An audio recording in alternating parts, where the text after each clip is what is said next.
Sound is created when some kind of vibration flows through our ears and begins to produce some kind of energy called the sound wave.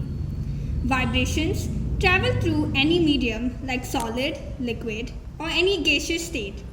Here, we are going to explain three components of sound. That is vibration, ways of making sound, and sound produced through musical instruments. The first one. Here I have taken used materials like a used Pringle box, a can, rubber bands, and some stones and beads collected in the can. Vibration means quickly moving back and forth or up and down about a point of equilibrium. The vibration may be periodic, having a pattern, or random. Something that is vibrating may shake at the same time. Like in the case of this, while we hold the rubber band and while it contracts, it produces some kind of vibration. In this movement, there arises some kind of energy which is called the sound wave. The sound wave is made up of two waves, that is a transverse wave and a longitudinal wave. Moving on to the next component, that is ways of making sound.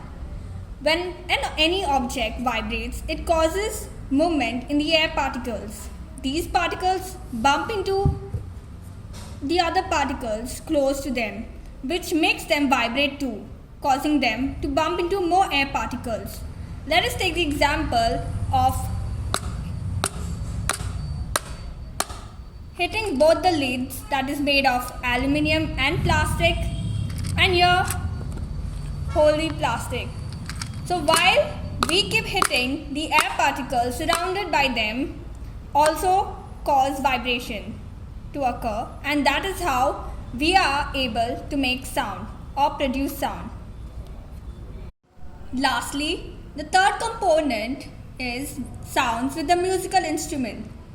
Here, I have interpreted a musical instrument made somewhat like a guitar, but the rubber bands are placed in a horizontal position, and the can, which represents a kind of instrument that is used in the African origin, namely the kabasa. And here I have used the kabasa, usually which were used for the traditional folk dances. So while combining all the three, we are able to produce some kind of sound. Thank you. Assume to design an instrument for the visually impaired children, like mentioned in the earlier submission for the age group of 7 to 10, as we know that music for the visually impaired or blind is made by ear-by lessons. So let us consider the rubber bands to be numbered as 1, 2, 3 and goes up till 10.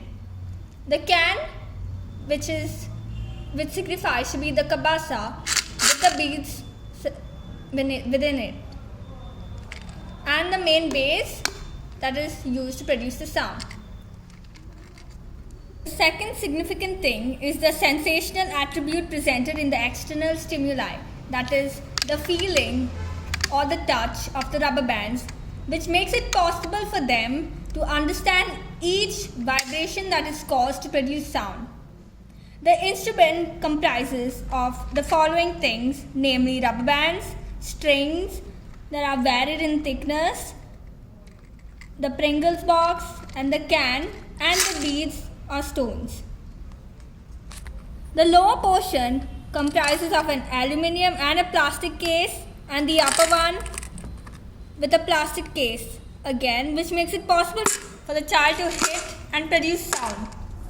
A can is placed within, so it is similar to a kabasa that I explained earlier in the submissions that is done. Again, the can is also made of aluminium, which makes it possible and easier to distinguish between the different sound that is produced. So, the two kinds of sounds. Lastly, the ways of playing the instrument is 1,